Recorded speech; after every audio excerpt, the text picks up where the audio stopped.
Assalamualaikum warahmatullahi wabarakatuh. Perkenalkan, saya Raiga dari kelas 7C dan dalam kesempatan kali ini saya akan mengulas buku yang berjudul Atomic Habits.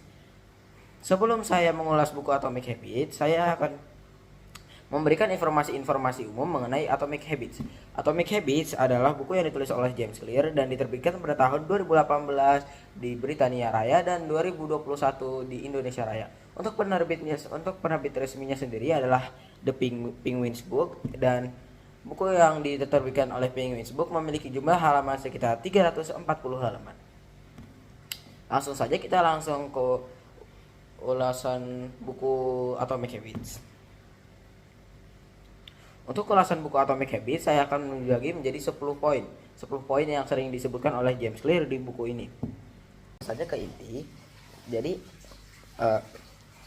ulasan buku ini akan saya bagi menjadi 10 poin penting yang selalu dibahas oleh James Clear di buku ini. 10 poin itu akan disertai dengan penjelasan dan contohnya. Jadi Anda tidak kebingungan saat mendengar saya. Poin nomor 1. James Clear di buku ini berpendapat bahwa perubahan nyata berasal dari efek gabungan ratusan keputusan kecil. Oleh karena itu, kita tidak perlu berusaha untuk mengubah semuanya sekaligus dan secara mendadak. Cukup fokus pada perubahan kecil yang tidak terlalu besar tapi impactnya kecil dan kamu bisa lakukan sehari-hari tanpa perlu khawatir, tanpa perlu berusaha keras gitu.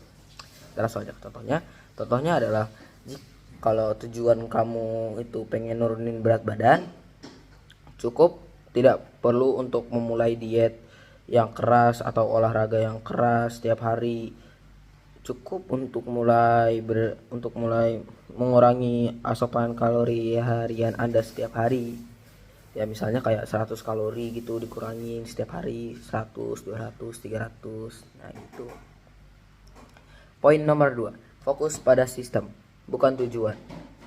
James menekankan di buku ini bahwa pentingnya fokus pada sistem, bukanlah tujuan. Sistem adalah rangkaian kebiasaan yang kita lakukan secara berulang-ulang. Sedangkan tujuan adalah hasil yang ingin kita capai.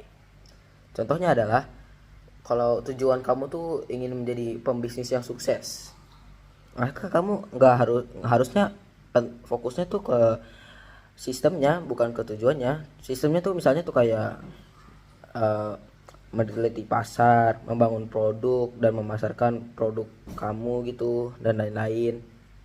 Kamu tuh harus fokus ke itu, bukan ke gimana caranya jadi pembisnis. Fokus aja ke sistem gitu. Poin nomor 3, buatlah kebiasaan Anda terlihat. Kebiasaan yang terlihat lebih mudah untuk dilakukan daripada kebiasaan yang tidak terlihat. Oleh karena itu, buatlah kebiasaan Anda terlihat dengan cara menempatkannya di tempat yang mudah terlihat. Contohnya adalah kalau kamu ingin olahraga secara teratur setiap hari, kamu perlu menaruh sepatu atau alat olahraga kamu di kamar kamu, sehingga saat kamu bangun, kamu tuh bisa langsung melihatnya dan kamu bisa lebih mudah untuk melakukan olahraga gitu. Karena ada penelitiannya, lebih mudah untuk melakukannya. Seperti yang tadi saya bilang, lebih mudah untuk melakukan kebiasaan yang mudah terlihat daripada yang tidak gitu. Poin nomor 4, buatlah kebiasaan Anda menarik. Kebiasaan yang menarik lebih mudah untuk dilakukan daripada kebiasaan yang tidak menarik. Karena itu, buatlah kebiasaan kamu menarik dengan cara menambahkan unsur kesenangan, tantangan dan lain-lain ya. Contoh, kalau kamu ingin membaca buku lebih banyak, kamu perlu menemukan buku yang membuat kamu menarik gitu, membuat kamu suka, membuat buku kamu membuat kamu perlu menemukan, contohnya tuh kamu perlu menemukan buku yang menarik minat kamu gitu. Ya, poin kelima, buatlah kebiasaan kamu mudah.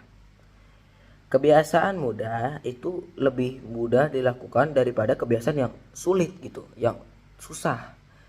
Buatlah kebiasaan kamu mudah dengan cara buatlah kebiasaan kamu mudah gitu.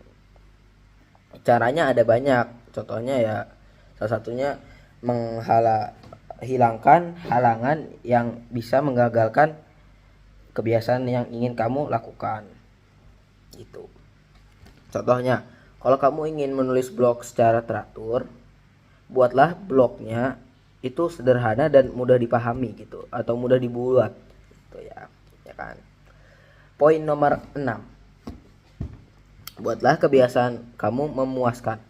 Kebiasaan memuaskan lebih mudah untuk dipertahankan daripada kebiasaan yang tidak memuaskan. Oleh karena itu, buatlah kebiasaan Anda memuaskan dengan cara menambahkan unsur penghargaan atau pengakuan.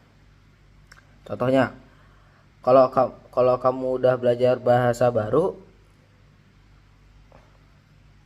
kamu tuh waktu lulus, kamu itu bisa dapat ini apa sih? Waktu kamu belajar bahasa contohnya adalah kalau kamu olahraga secara teratur, kamu bisa beri hadiah kepada diri kamu sendiri yang membuat kamu senang gitu, yang membuat kamu senang dan tidak sedih, dan membuat kamu self rewarding lah bahasa Gen Z-nya, self rewarding. Poin ketujuh, ketujuh. Mulailah dari hal yang kecil. Jangan mencoba untuk memulai semuanya sekaligus. Jadi jangan coba mulai semuanya sekaligus langsung besar gitu, jangan. Mulai dari yang kecil. Dan tingkatkanlah ya dari yang kecil itu intensitasnya setiap hari secara bertahap. Tidak naik langsung sut gitu, jangan. Tingkatlah secara bertahap. Contohnya kalau kamu ingin berolahraga tuh contohnya ya, tingkat awal-awal tuh larinya tuh jangan langsung 1 km gitu, larinya tuh dari 250 meter gitu setiap hari. Habis itu setiap hari naikin 10 meter 20 meter, nah ya gitulah, pokoknya naikin intensitasnya itu jangan susah gitu kan. Siapa tadi, buatlah kebiasaan kamu gampang, jadi intensitasnya naiknya jangan banyak gitu. Poin nomor 8. Teruslah maju. Tidak apa-apa kalau kamu nggak sempurna. Yang penting tuh maju. Karena pada dasarnya tuh manusia nggak ada yang sempurna gitu ya kan. Nah, itu penjelasannya. Contohnya tuh kalau kamu tujuannya tuh udah olahraga setiap hari. Nah, kamu ngelewatin satu hari gitu. Jangan down gitu. Jangan down habis itu kamu nggak ngelakuin kebiasaan itu lagi. Nggak apa-apa, maju aja terus. Nggak sempurna. Poin nomor 9. Catat kemajuan kamu. Mencatat kemajuan kamu itu dapat membantu kamu banget. Karena itu bisa membantu kamu lebih termotivasi, habis itu membuat kamu merasa bangga dengan diri sendiri gitu. Karena itu mencatat apa yang telah kamu lakukan, apa yang telah kamu capai itu bisa buat kamu bangga dengan diri sendiri. Poin ke-10. Temukan teman atau mentor. Mempunyai teman atau mentor yang mendukung dapat membantu kamu untuk tetap termotivasi dan membantu kamu lebih cepat dan lebih mudah untuk mencapai tujuan kamu. Contohnya, kalau kamu ingin jadi pemain bola, gabunglah sama klub bola, jangan gabung sama klub lain, gabung sama klub bola, sama klub-klub bola gitu, eskul bola dan lain-lain. Nah, itu poin-poinnya. Sudah semua itu 10 poin. Kali ini aku akan memberikan 3 hikmah yang sudah saya kaitkan ya, yang udah aku kaitkan dengan Al-Qur'an dan hadis-hadis. Hikmah pertama, perubahan kecil dapat dihasilkan dengan salah. Aku bakal nunjukin satu hikmah yang ada di dalam buku Atomic Habits dan aku sudah kaitkan dengan Al-Quran. Hikmahnya adalah jangan menyerah. Hikmah ini sudah aku kaitkan dengan surat Yusuf ayat 87. dengan artinya itu, dan janganlah kamu berputus asa dari rahmat Allah, sesungguhnya tiada berputus asa dari rahmat Allah melainkan kaum yang kafir. Jadi ayat ini tuh ngajarin kita ya bahwa kita tidak boleh berputus asa, karena kalau kita berputus asa kita termasuk golongan kafir.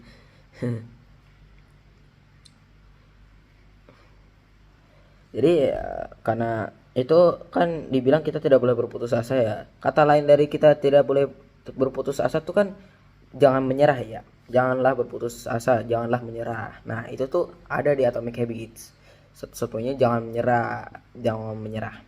Nah, itu saja dari saya. Assalamualaikum warahmatullahi wabarakatuh.